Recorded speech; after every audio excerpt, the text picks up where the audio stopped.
What's that there?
Make it happen.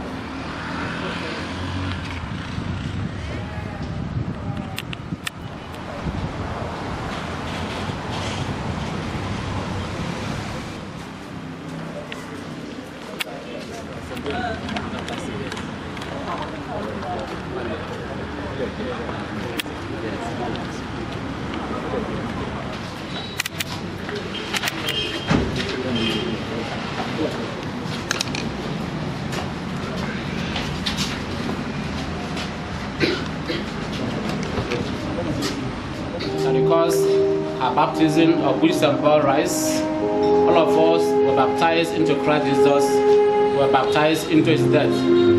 By baptism into his death, we are buried together with him, so that just as Christ was raised from the dead, by the glory of the Father, we too might live a new life.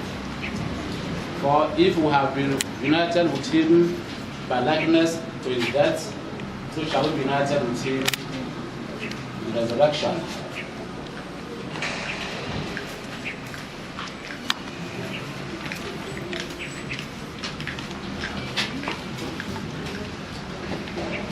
Let us pray. Lord, humbly ask your mercy, accept the soul of your servant Helen, forgive the sins she has committed through human frailty, free her from the bounds of death, and admit her into everlasting life. Make our prayers through Christ our Lord. God, in your kindness, in your compassion, blot out my offense. Oh, wash me more and more from my guilt and cleanse me from my sin. My offenses truly I know them. My sin is always for me. Against you alone have I sinned. What is evil in your sight I have done, that you may be justified when you give sentence, and be without reproach when you judge. Oh, see, in guilt I was born, a sinner was I conceived. Indeed, you love truth in the heart. Then in the secret of my heart teach me how once you have crushed me revive. From my sins, turn away your face and blot out all my guilt. A pure heart create for me, O God. Put a steadfast spirit within me. Do not cast me away from your presence. Oh, rescue me, O God, my helper, and my tongue shall ring out your goodness. O Lord, open my lips, my mouth shall declare your praise. For in sacrifice you take no delight. Burnt offering from me you would refuse. My sacrifice a contrite spirit. A humbled contrite heart you will not spurn. In your goodness show favor to favors now and ever shall be without end. Amen.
The Lord be with you.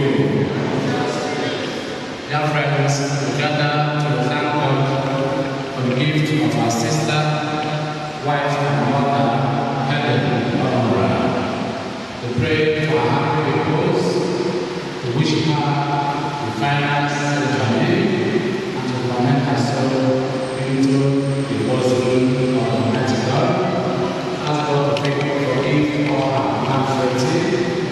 forgive all our failures, and to grant our admittance into His right hand in heaven.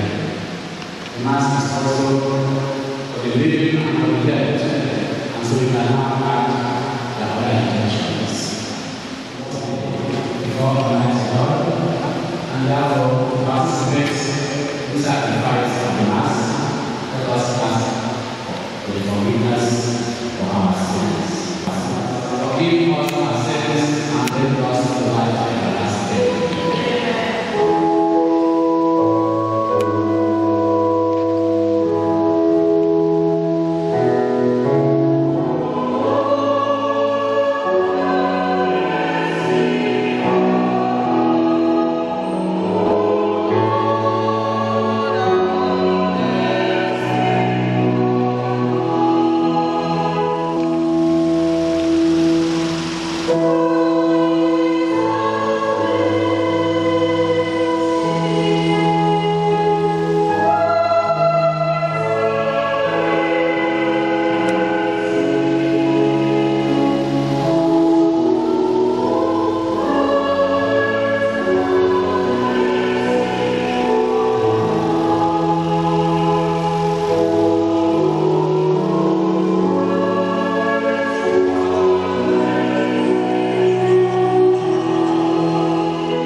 Everything that happens in this world happens at the end, at the time God chooses.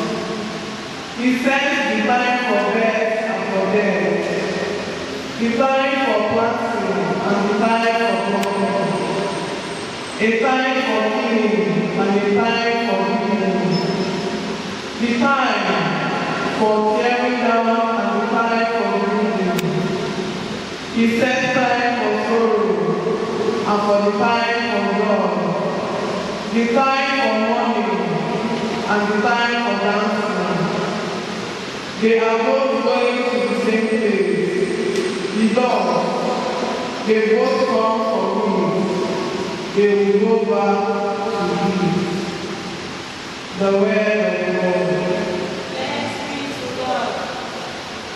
Oh, blessed are those who fear the Lord and walk. You will be happy and prosper.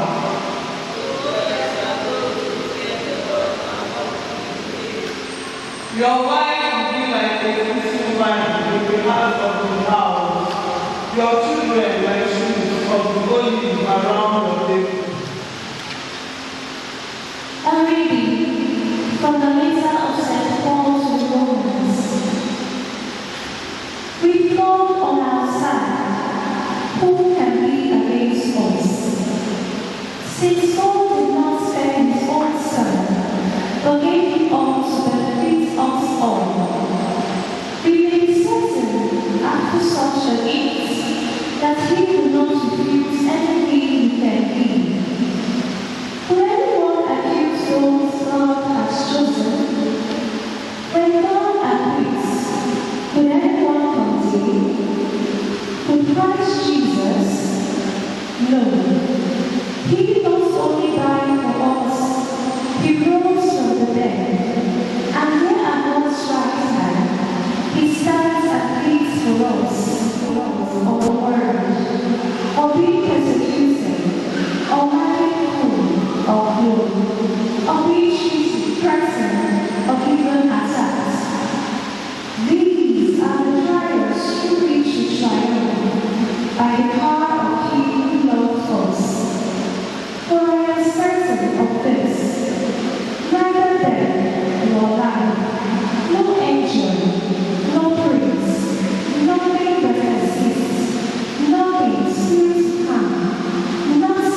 foundation of the world.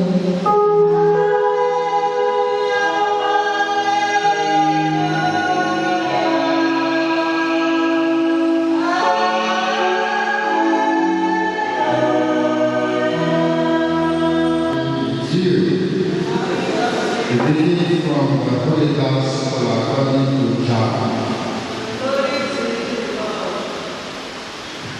Jesus said to his disciples, "Now the hour has come for the Son of Man to be glorified. I tell you most solemnly, unless a grain of wheat falls on the ground and dies, it remains only a single grain. But if it dies, it yields a rich harvest. Anyone who loves his life loses it. Anyone who hates his life in this world will keep it for the eternal life. If a man serves me, he must follow me. Wherever I am, my servants will be filled with the gospel of the Lord." Praise to the Lord Jesus Christ. We get the remission of our sins through this gospel.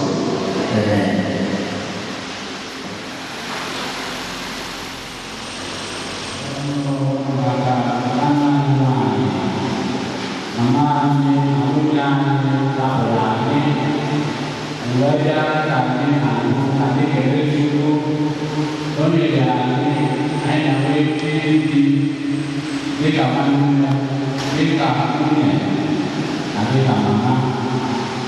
All things come from God.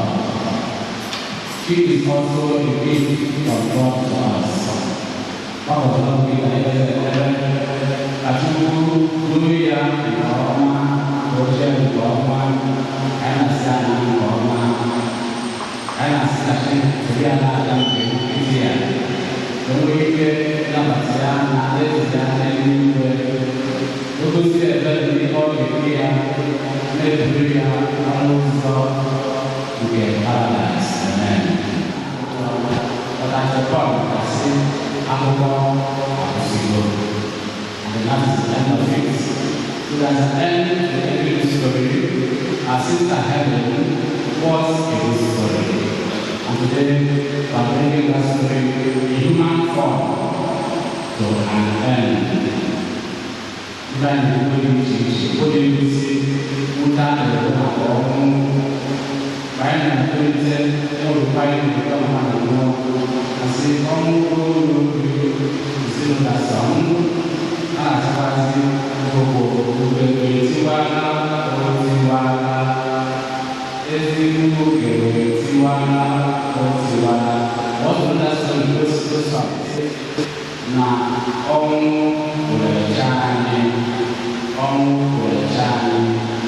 is waiting for every unappointed past which cannot pass. And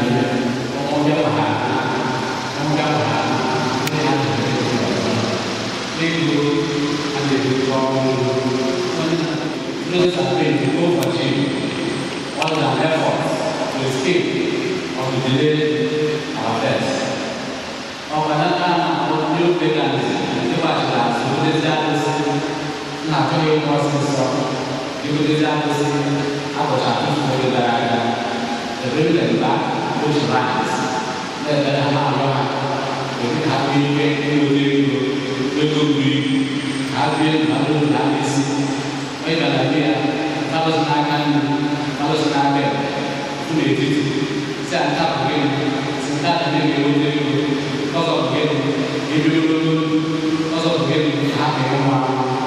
all of that are efforts and the power was. Kalau mau beda dia, ada kan ono, ada punya dia, tahun tahun di situ. Selama 15 years, ada sana saya, beberapa hal itu mana dia, asal orang dulu, semua yang tahu, asal orang dulu, mana yang tahu, asal orang dulu, semua ada nama jalannya, nama keep away. So whatever that comes, I will see it coming. I will struggle with it. And I will resist it. And I'm giving to my mom that Mama said, "We will have no way." Now, this night I go back. I will say, "I will get it as you get Mbagu. You will get Maria. Give one Maria, give up, and the really and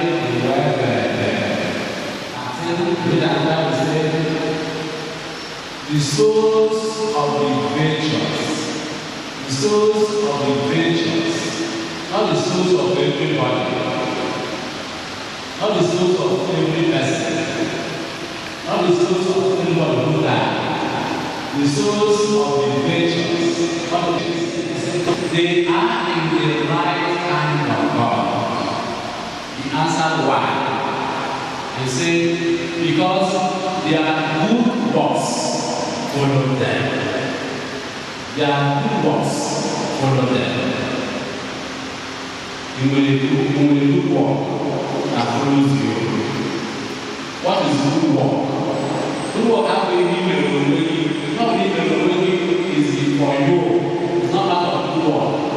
You are looking at only is not part of this condition. Good work that refers to their good works follow them. The good things follow them.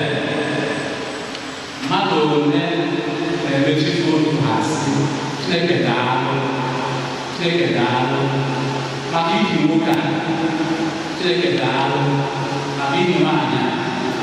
Having families go to bed as thank you for today. Thank you because of Peter. Thank you because of John. Achi because of you. How many persons are smiling because of you? Not how much you are smiling, but how many people others are smiling because of you.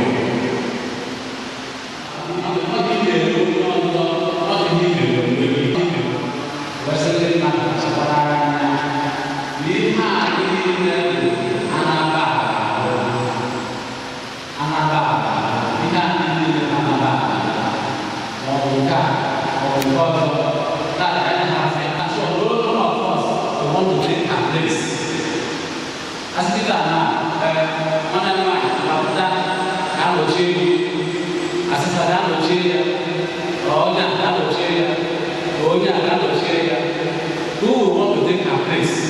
Who will want to take her place? Walking in the language, my private property, my private act, my private shoe. You have no more private property than that. That's why God is why? Because it is her private. Someday, others will buy it. Others will operate it. They will have to. But they will use them to turn to you. Only no one. The bread, Afuna, Umaga, sister, being a hammer. We never get a medal. On the whole part, we did. On good start, we did. A master. Everyone did their role, played a part. And then we have a role, but she didn't give it to death. She also fought back. She fought back, which was she endured that sickness for over 3 or 5 years. So to sister, I want to stay here. I want to not be here. I want to not be here.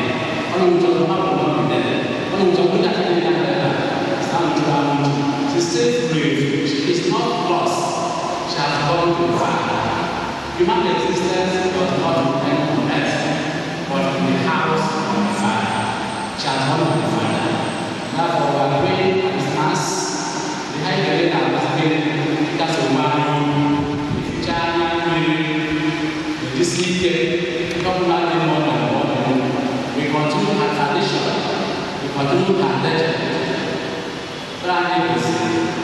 Deuteronomy chapter 6.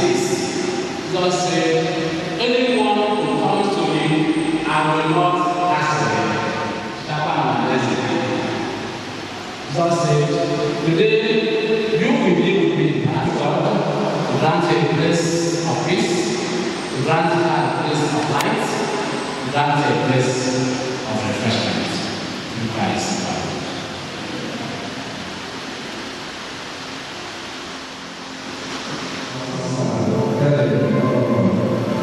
That she may receive the happiness of eternal life, promised to her in her baptism into Christ's church. Let us pray together.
God of our salvation, to reward the just and console those who are living as living Son, who lives and reigns forever and ever.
Praising to God the Father Almighty.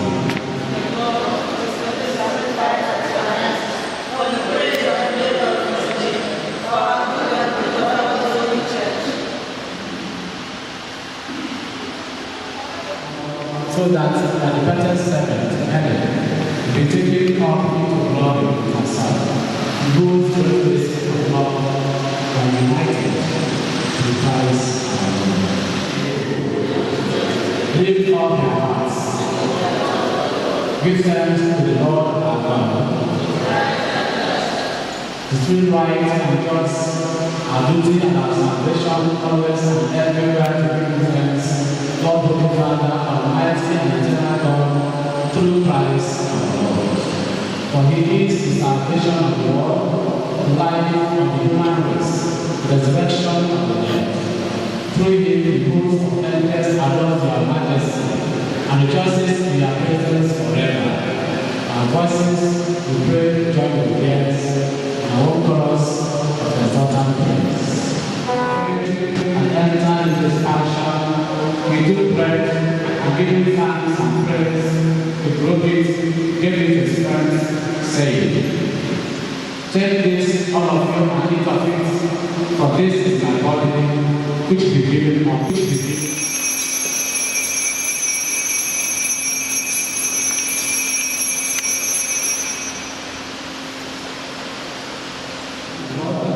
The blood of the new and eternal covenant to be poured out for you and for many, for the forgiveness of sins.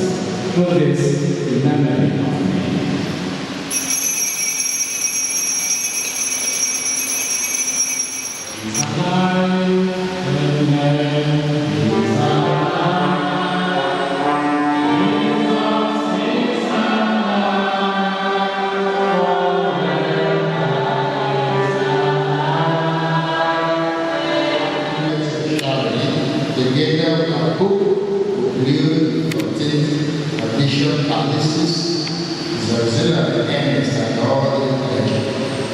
Remember your servant Helen, whom you have called from this world to yourself. Grant that she was united with your Son, may death and peace may also be one with him in his resurrection. Remember your brothers and sisters that follow asleep in the hope of the resurrection, and all who have died in your mercy, when all the living light of your face. Have mercy on the bread, the Blessed Virgin Mary, Mother of God. Blessed Saint Joseph, chaste spouse. Blessed are apostles of all the saints of peace throughout the ages, who may merit to be golden and eternal life. We praise and glorify you in your Son, Jesus Christ.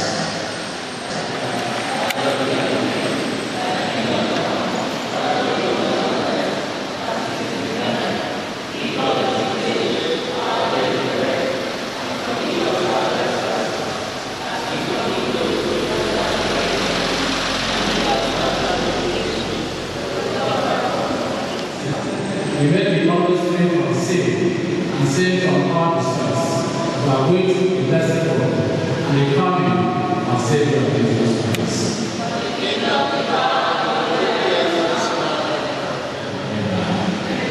The peace of the Lord be with you always. Let us look at each other and say, peace.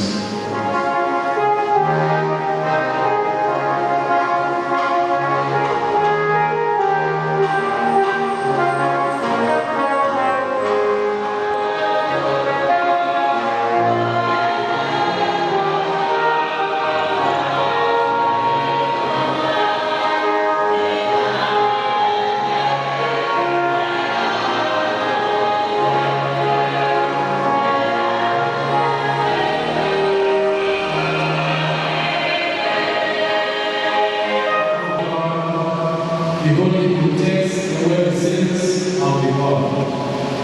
Do not allow me, do not allow me, do not allow me to go empty-handed.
Jesus, become humble of heart.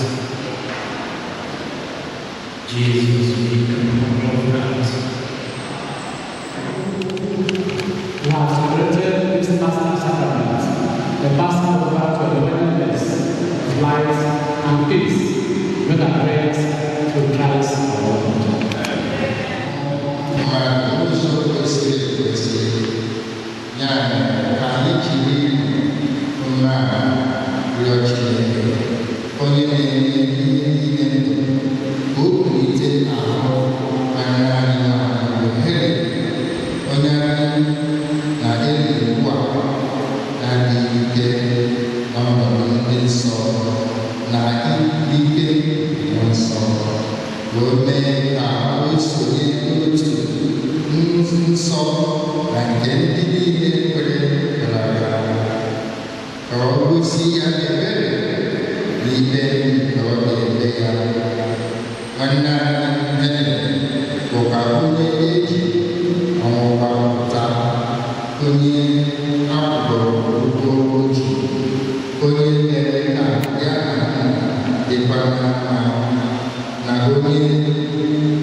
I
Nya dia girl your wife may go see me.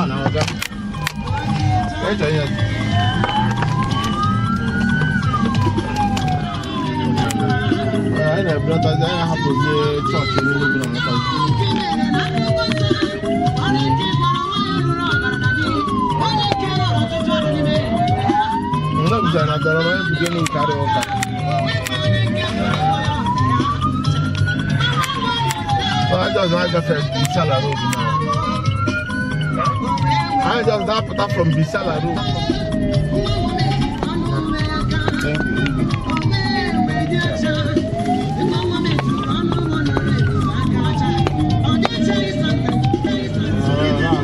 I just like that Zion Hill.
Wow.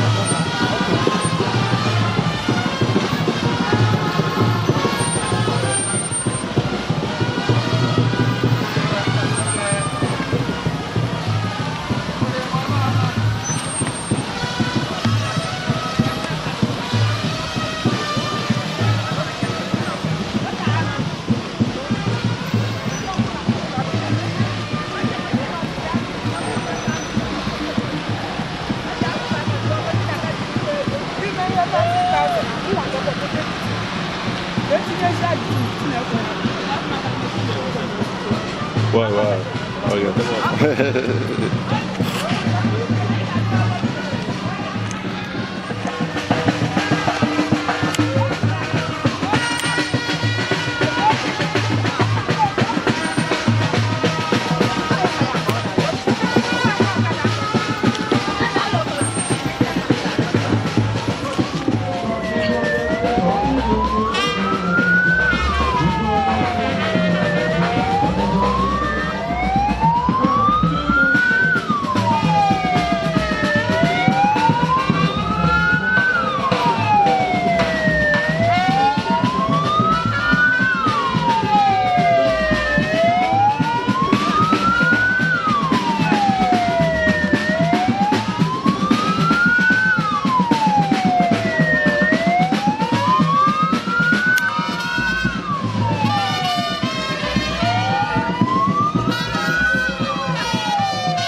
isi ọkpụkpụ ada bụ FPC sedi Ihebuche Chukwu Onuora.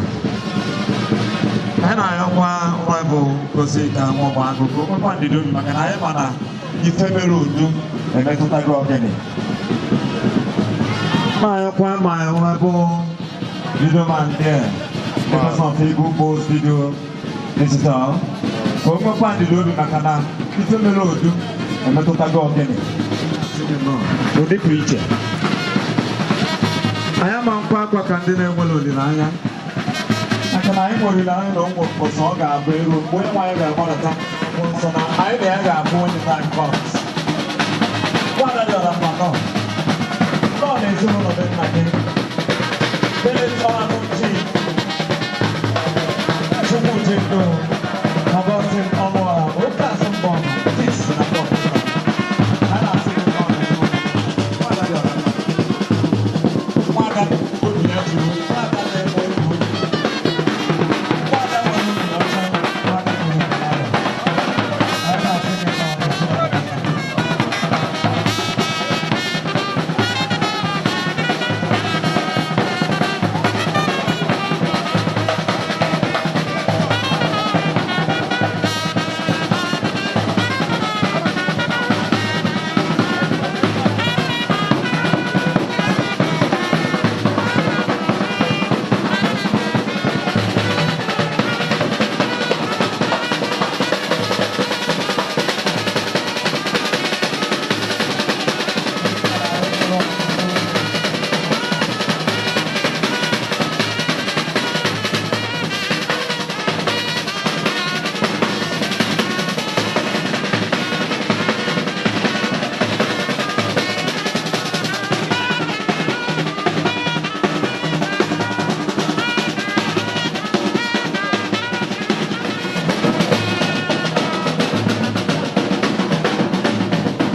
already.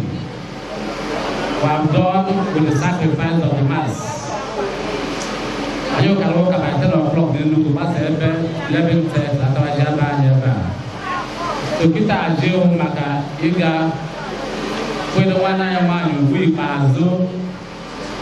pazo maji jashe aje nkoma nyala ku kwa do mega heka uzundu iberi ebere chukwu alungrubi ito kaibawa alibe chapa kwa kuwe kana dishi ani kwa grogro ge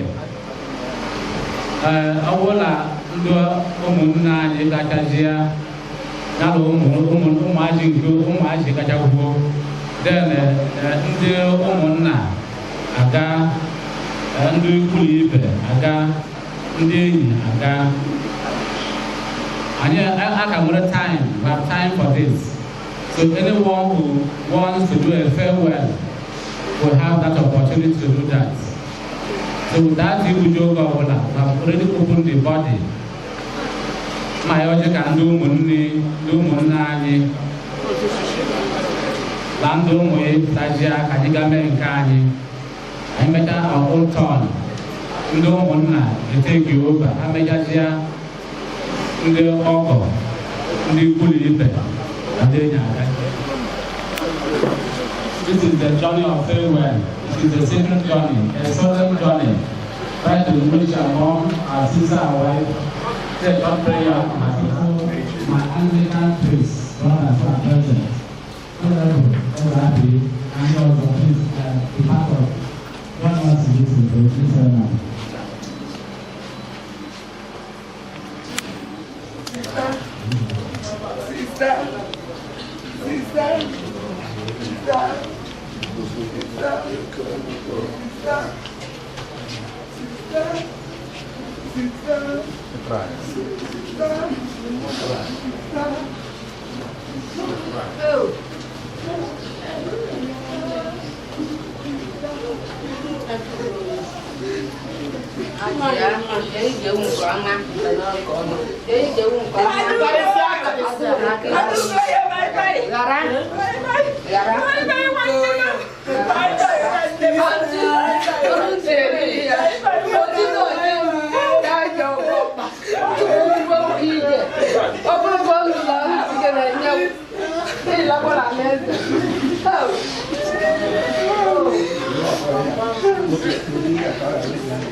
The Lord is my shepherd, there is nothing I shall want. Fresh and green are the pastures where he gives me repose. Near restful waters he leads me to revive my drooping spirit. He guides me along the right path. He is true to his name. If I should walk in the valley of darkness, no evil will I fear. You are there with your crook and your staff. With this, you give me comfort. You prepared a banquet for me in the sight of my foes.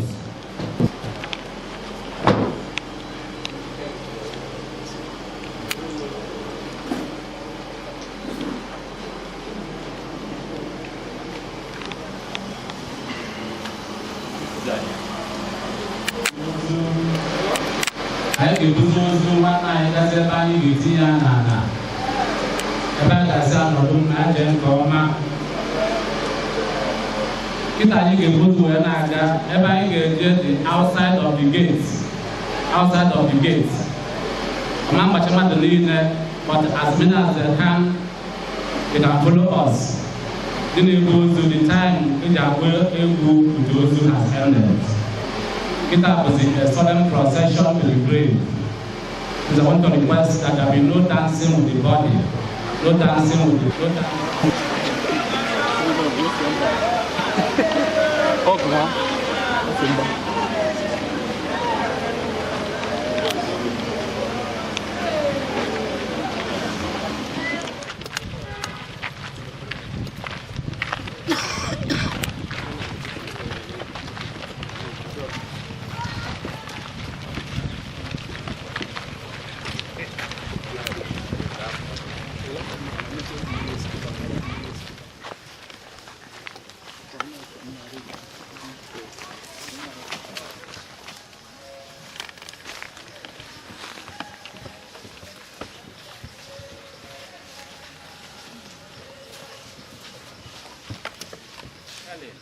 whose body is to be buried here, so that she may find joy in your company with all the saints forever and ever, in Christ our Lord. Please Almighty God to call our sister Helen from this life to himself. Accordingly, we commit her body to the earth whence it came. Since Christ, the first fruit of the dead, has risen again, and will refashion our frail body to the pattern of his glorious risen body. We commend our sister Helen to the Lord. May he embrace her with his peace and bring her body to life again on the last day through Christ our Lord. Amen.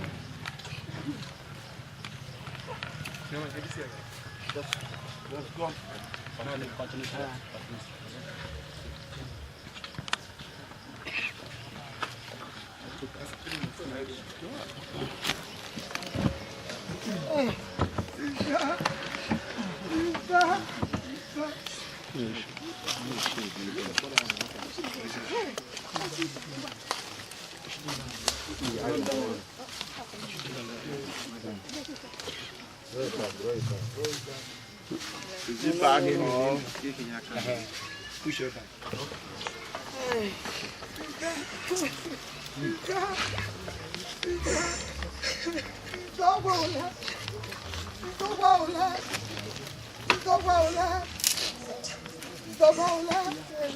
Rest in peace.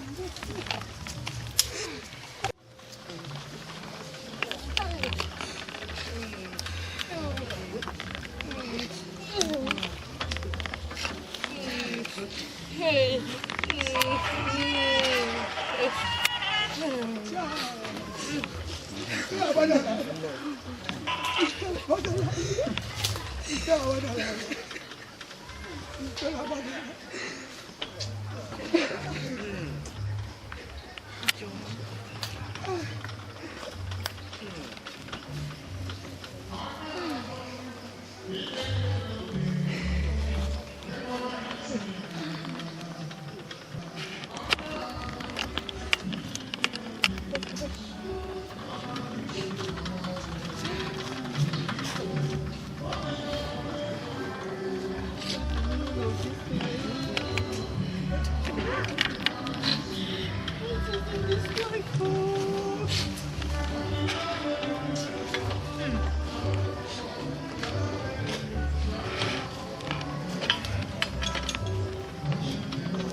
I shall not cast away.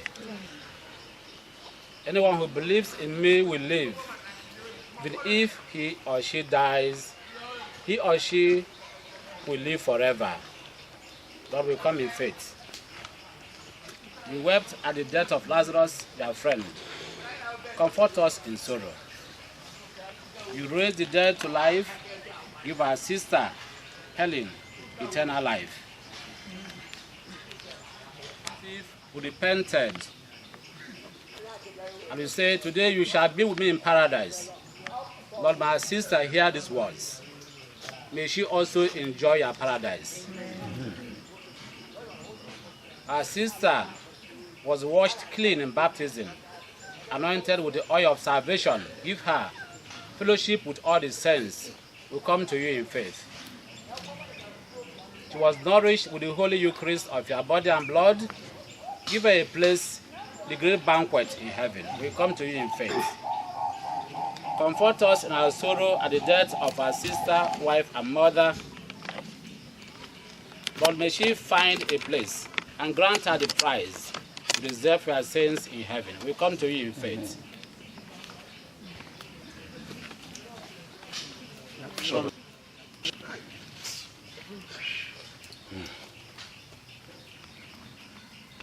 We came from dust, we shall return to dust, but shall not remain dust,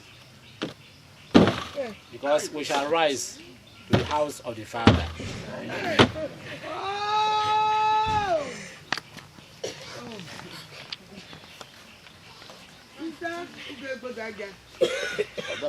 Go you.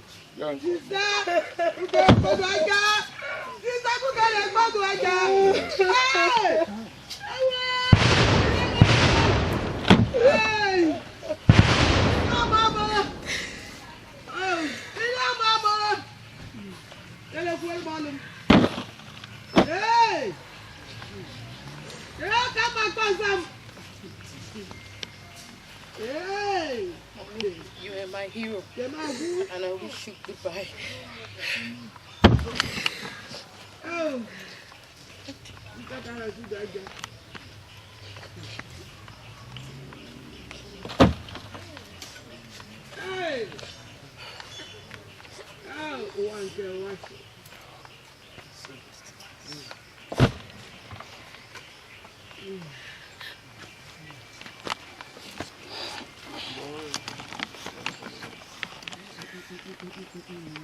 Helen, can't go this way anymore.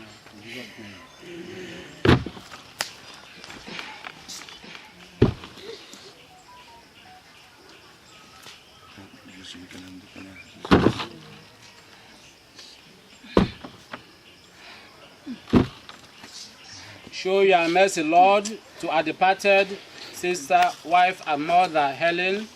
Since it's true to do your will, let her not be punished for wrongdoing.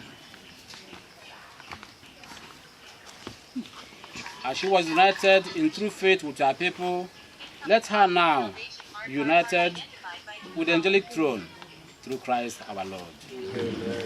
Remember that we are most certain to follow her. Give us grace to prepare for that last hour by a good life, that we may not be surprised by sudden death, but be ever watchful that when you call, we may enter into our glory through Christ our Lord.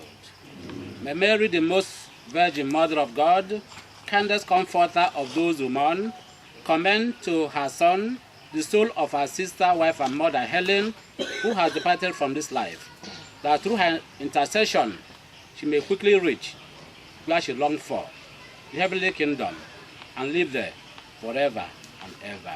Amen. May the soul of Helen and the souls of those who die rest in perfect peace. Amen. May she rest in peace. Amen.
Lord, grant her a place of peace, grant her a place of rest, grant her a place of light, give her a place of refreshment. In the name of the Father, of the Son, and of the Holy Spirit. Amen. Thank you for coming. Thank you everyone for coming.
All the difficult for me to say that my sister won.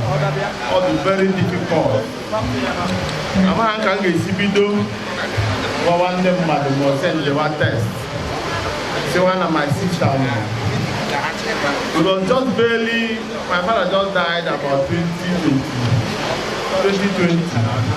I'm in Siberia.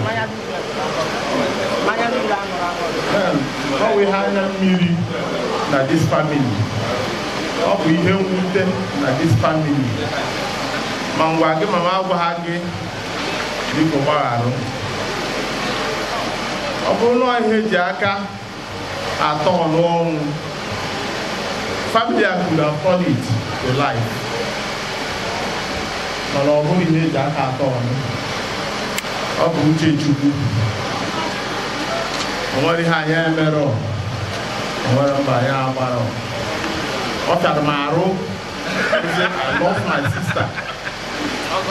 No, there's nothing we can do about that.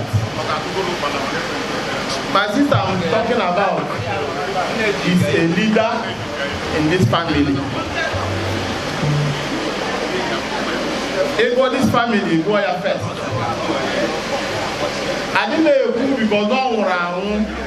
I'm saying from the red thing that is happening. I didn't know who because it's not ever.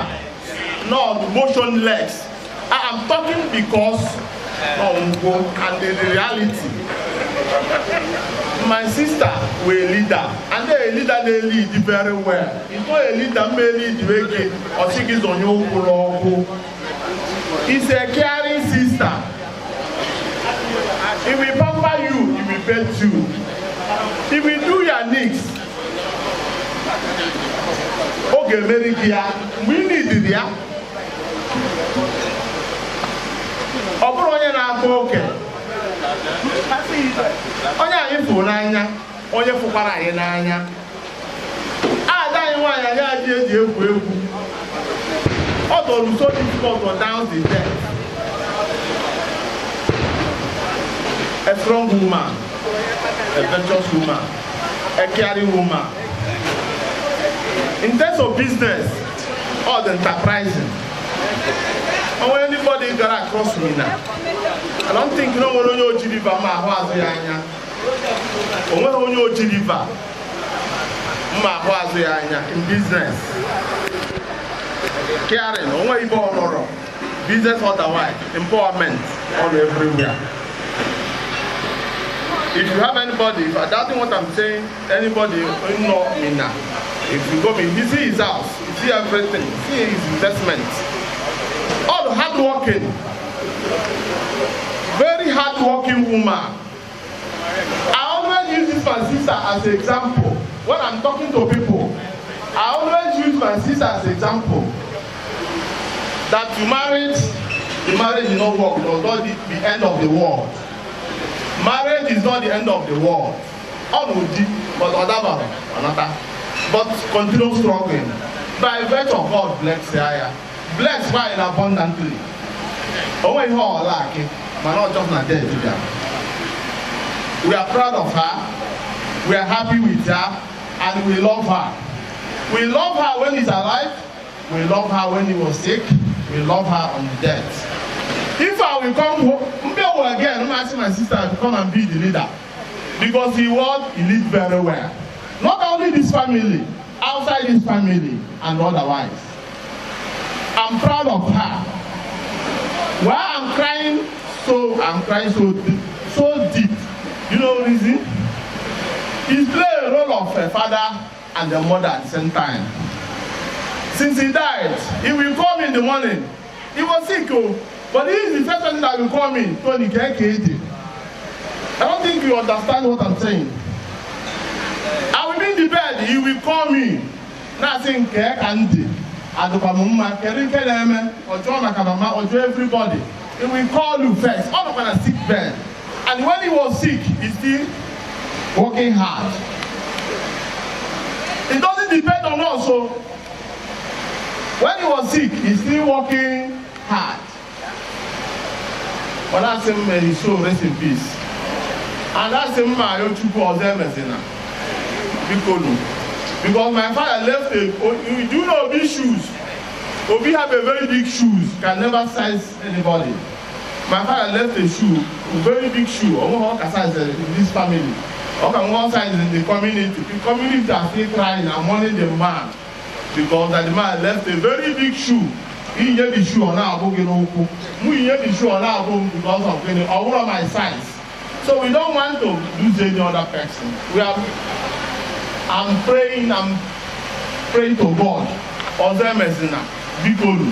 Yeah? I lost my father, I lost my sister.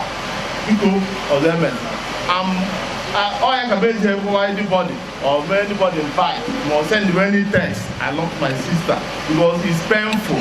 This death is painful to me. I value her so much. I value my sister so much. I value my father so much. I value all my sisters and my brothers so much. I don't want to lose any of them. I don't want to lose anybody. I don't want to lose any of my siblings. I value them so much. They are my happiness. When I look around them, I see my mom, I see my brother, I see everybody. They are my happiness. I'm always happy when I see them. So when I lose any of them, look at the end of the world. But I thank God, no, wherever in there, I ain't gonna answer no one. This is not, I have to go one. Oh, no, I didn't put my care. There's nothing you can do about it. People in the mind. Ọgbọ́n kan yín pèsè sí mi here kan yín ní èmi à ọgbọ́n kan yín pèsè ní ìmẹ̀ ìmẹ̀ fún ẹ̀fà kan yín because one celebration of life and we need to wake up. The reason because it's a painful death to us. This is a painful death. When you see anybody or somebody who lose the direct one, you go very in a very. Oh, do you go see one man? This is my old man, my mom, and the sister. Look at them, they are old to be burying their daughter. So you look at the way it's painful, you know. So people, and these are the people. They are very peaceful family. You can see two of them. This is the two of them. They love themselves. I've never seen them quarrel. I've never seen them quarrel anywhere. So we are not praying for death any longer. We are pleading God to remove it from us, please.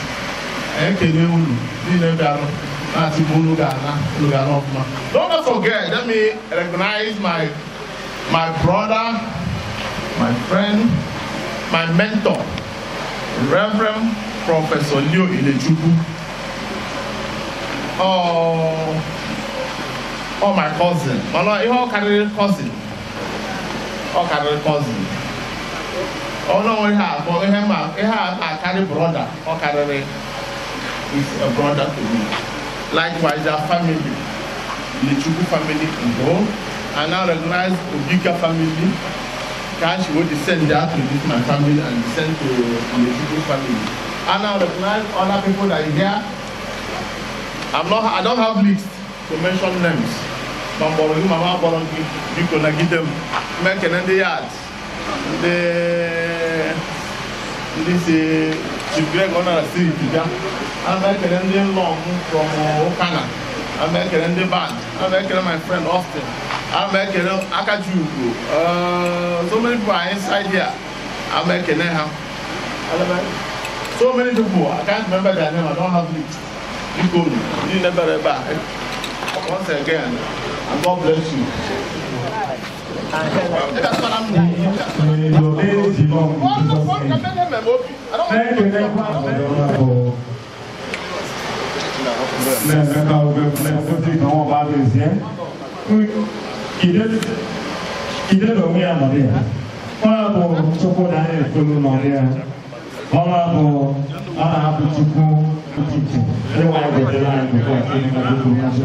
we can't forget to continuously Anthony, the family of Anthony, I was saying from me, I was Achi. Wine, not the wine.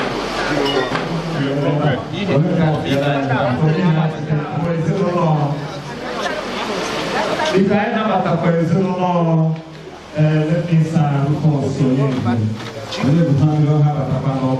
I think you know my wife with you. One, so longer, I don't know one.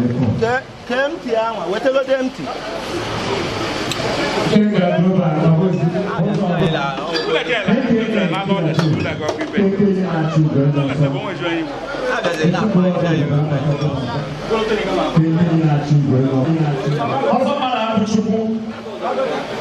No.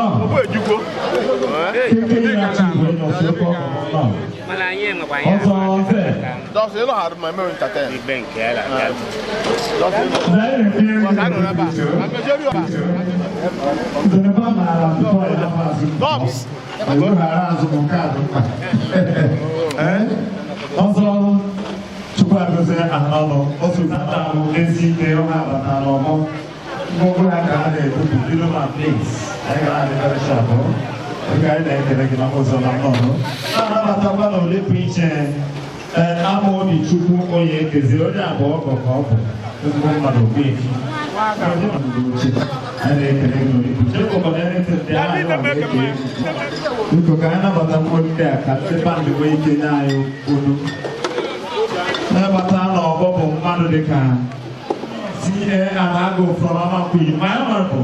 It's a volume to be like mine. Get my Mona Cooper.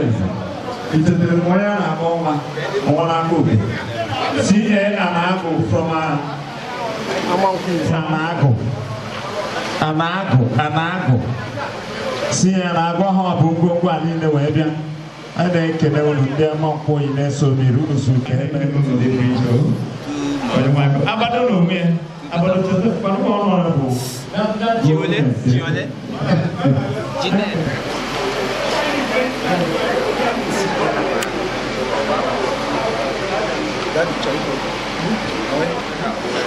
Family Okazumbo, Oakterai, Long Guano Wine. As you know, I wish you know line, Jebu. But I want them working in South Africa. Oh, you're not Greg, I'm okay. But Okazu, we are going to when them on one queen, Habia. Oh, Greg, now my junior brother South Africa. Oh, Reverend Doctor Aroja Nagu. All the family. I ain't telling you to go. Yantomiauna, Omo Baroboya. And the Ogesuano, always went out to shift here. Like Ogesuano, most get to the man again. Emana, baby, so could the cabin. I don't need the influence in the morning. People who put the banner on him, take out honorable product pull down, and chop out sweating and bomb at the end of the night. God bless you. He came down to the he came down Kabona South for them to be one of our days. He came down to our things. Kabona South for them to be and I'm telling you, presence of the honorable Mr. Eze, the honorable comment, member of Geneva constituency, members of honorable Mr. Eze, honorable Habarai, this woman of God, we will put him over, and they clearly come by your very welcome, sir.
All the way from family. That was the man.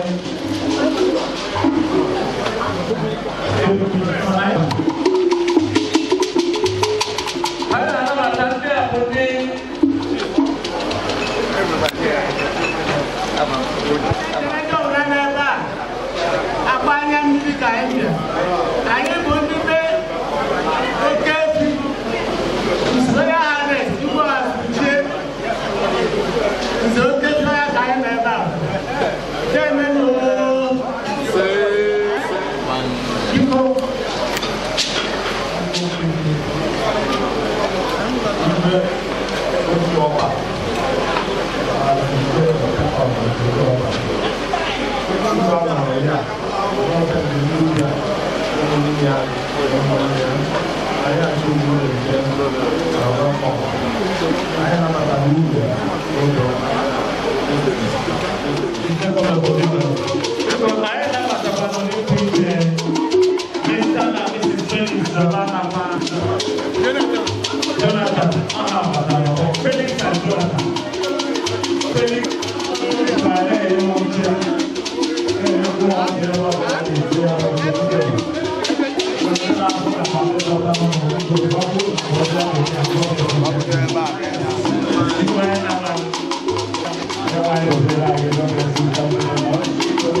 anyị gbachie olu anyị abahakwe ma anyị lara ejedo na nke oke eburu ichie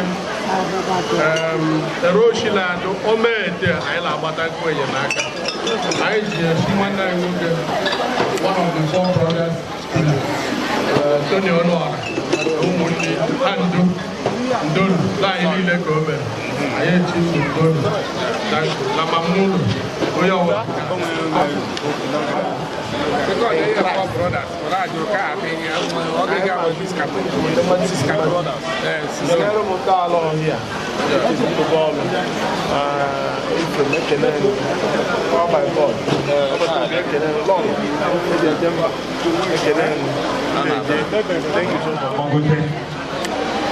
On the Mrs. Helen Bob. Ihebuche Chukwuka na-abata n'ọgbọ ezinụlọ ndị Obika family from Umeze Kwara na-abata n'ọgbọ ndị ikwu na-ekpari sista ụkwara ndị ikwu na-ike Kaduna ụkwara ndị ikwu na-ọdụ pens I like one of these people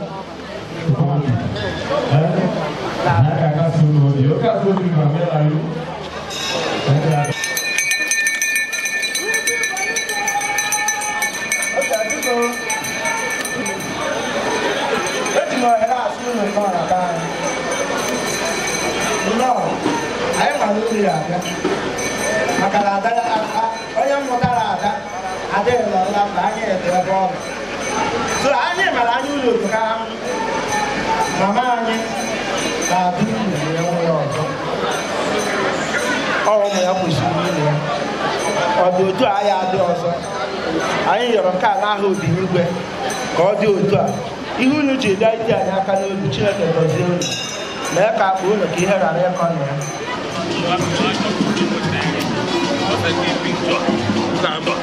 Biko na ya na-atọkwa na n'igwe ogwu anyị chọrọ ka ndị bandụja anyị kpọrọ biko na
With that notice and short notice, and I'm happy that you will respond. And I'm proud of you. I'm proud to be any lesson. I'm so proud of you. I say thank you so much. Thank you, my brother.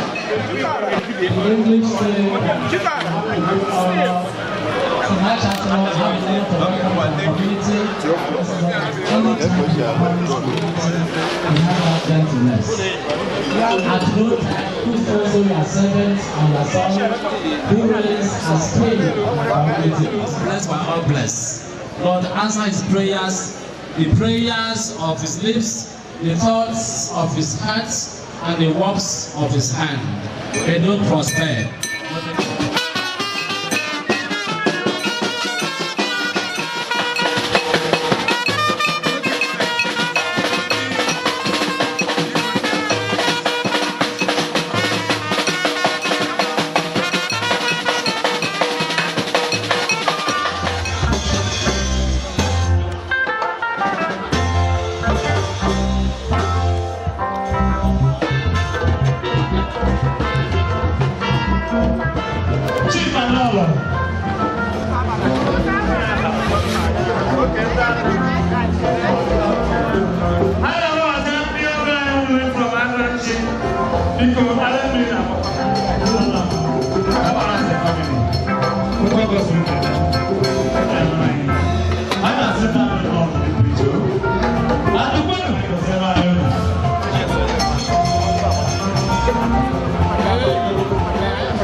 guy might happen. And I said, "Oh, I can't see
Yeah, no.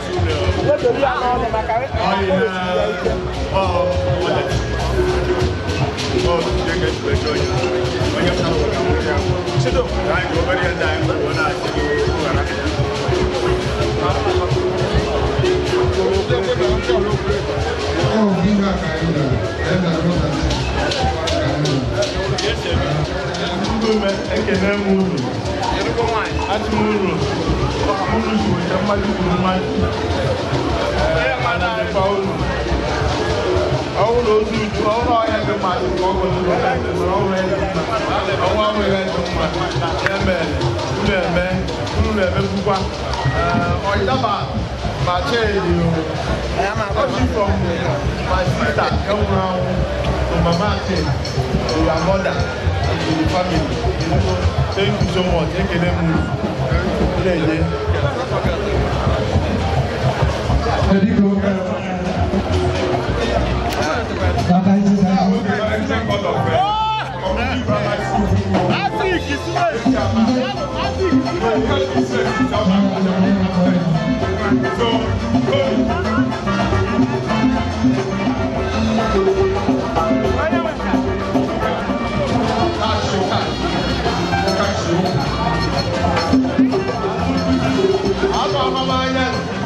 I will reject the offer. I say thank you.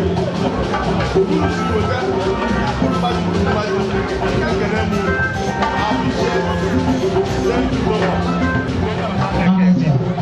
You can understand the Okana family all the way from they are on the Okana and Okana. Nobody came to it or get out.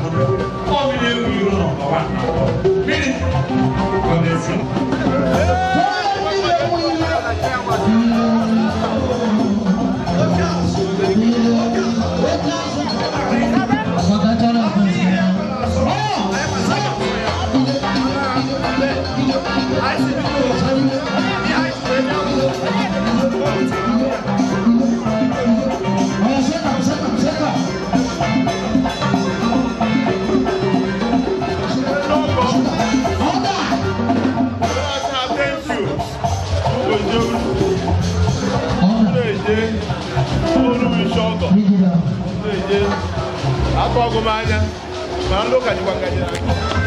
Everyone is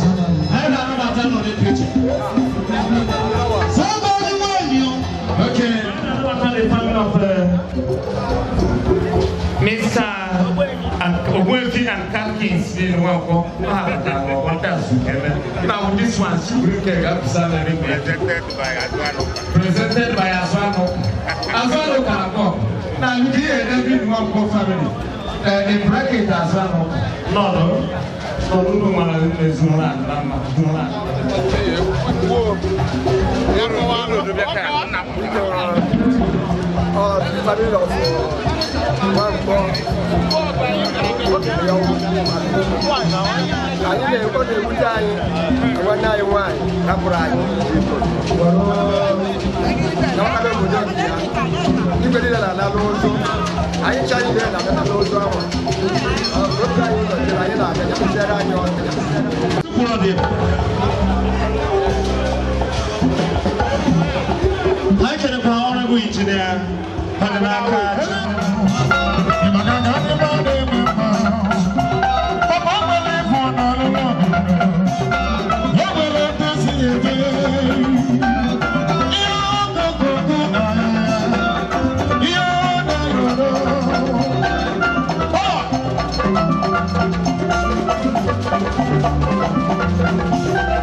Okay, all right, thank you.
the folk, that's where we sit down and play Baba.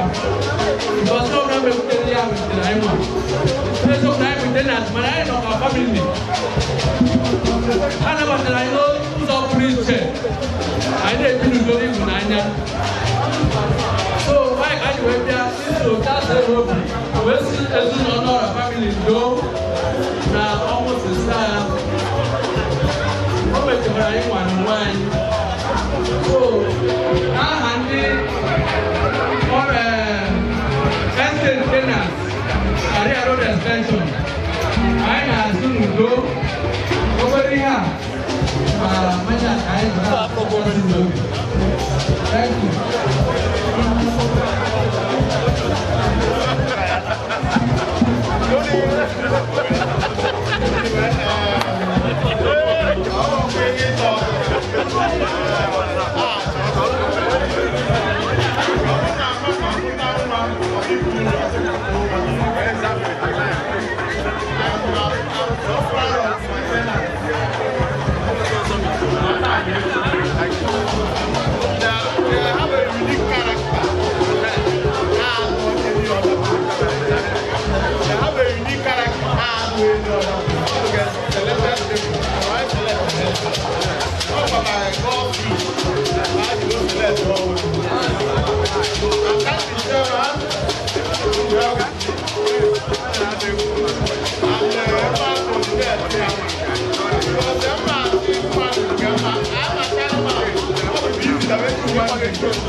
His good mother. And I second no. There's a one piece of Honorable no. No.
chance for you to get to the back of my baby. Back here, welcome back to Panama. We're going to welcome back, and you get mono. We're going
ekele m gị biko megoro ka ọha na eze mara afa gị na onye bụ. Aha m bụ Chijioke voka azụmalite ọnụ. Aha m bụ Chijioke ọ ga-adị gị na mma. Biko gwana ọha na eze ife jikọta gị n'ezinụlọ a na-eme mmemme n'ụbọchị taata. Ihe jikọta m n'ezinụlọ na-eme mmemme taa bụ mmụọ bụ ọgọ nwanyị Helen Onuora, mụọ na anụ ada ya nwanyị bụ Chinenye Blessing Ofie, onye amị ndị ụmụta ebe a. Ekene gị afọrọ m mbọ ịgba na mmemme a wee si n'izu ụka eme si na ị ga-ejide ka iji na ndị Igbo bụ onye na-eme ọfa ka na-achị dịka ha ji mana sọ ga-adị gị mma n'aha Jizọs.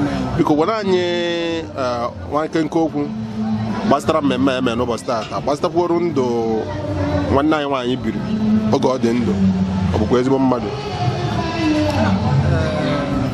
A na-eji ohere a na-ekwu maka ọgọ nwaanyị. Ọgọ nwaanyị bụ nwaanyị mma asị nne, ọ bụ nne m kọrọ ọgọ. Ihe njikpọ ya nne m na omeke nne. Mgbe nne fụ ihe kpado nwa, ọ chọwa eto eshu egbo mkpa nwa ahụ ya gosi nne fụ na nne nwa na agụụ na-agụ nwa, ọ chọwa nne enye nwa. O gosicha m ihe dị iche iche. O mere m kpọrọ m agwa ka ọgọ, ọ kpọrọ m agwa ka nne m n'eziokwu ntị shi ekwe ya ka o shi wee dị. O wetara na ewe na ama m etu m ga-esi kọ ya na obi adịghị m mma na nwaanyị a hapụ, maka etu ọ hapụ ama m ihe suppose iru m aka ọ bụ na ọ dị ndụ karịrị, mana etu o si wee nwụọ ama m ihe kwesịrị iru m aka ama m iru m aka. Ka ọzọ nwaanyị na-enye ọ naghị eche na-enye, ọ na-enye ọntị ọ dị ya mma. Ọ bụrụ ọgụ ọ na-enye ka o shiri, ọ bụrụ ọgụ ọ na-enye ka ọ na-eche etu o shiri gị mma, ọ etu o si dị ya mma. Anọ na-enyere ya nyere ya n'isi. Nkwu okwu mma asị dat na emisi m nne m edo nwaanyị dat na amabụ m n'obi taa ka o shi wee dị. Ekele m gị ọ ga-adị gị na mma. Afọ m mbọrọ ị na-ịgba wee si n'izu ụka eme na-asị na ihe ọbụla bụ ife ọbụla ịtụfu na mmemme ọ bụ ego ọbụta ma ọ bụ okwu ọnụ, ọ bụ mgbagharị, ọ bụ iji okwu na Jehova ga-akwụghachi gị mmajikwu mmaji n'aha Jizọs. Asị m na mmemme a eme na ezinụlọ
Therefore, by Lord, I hear for you.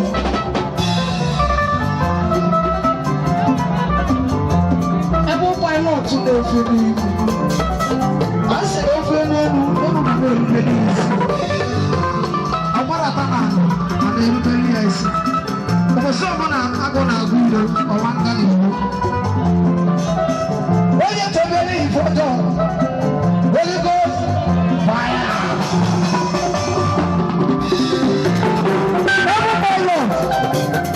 I got to have one. I got one.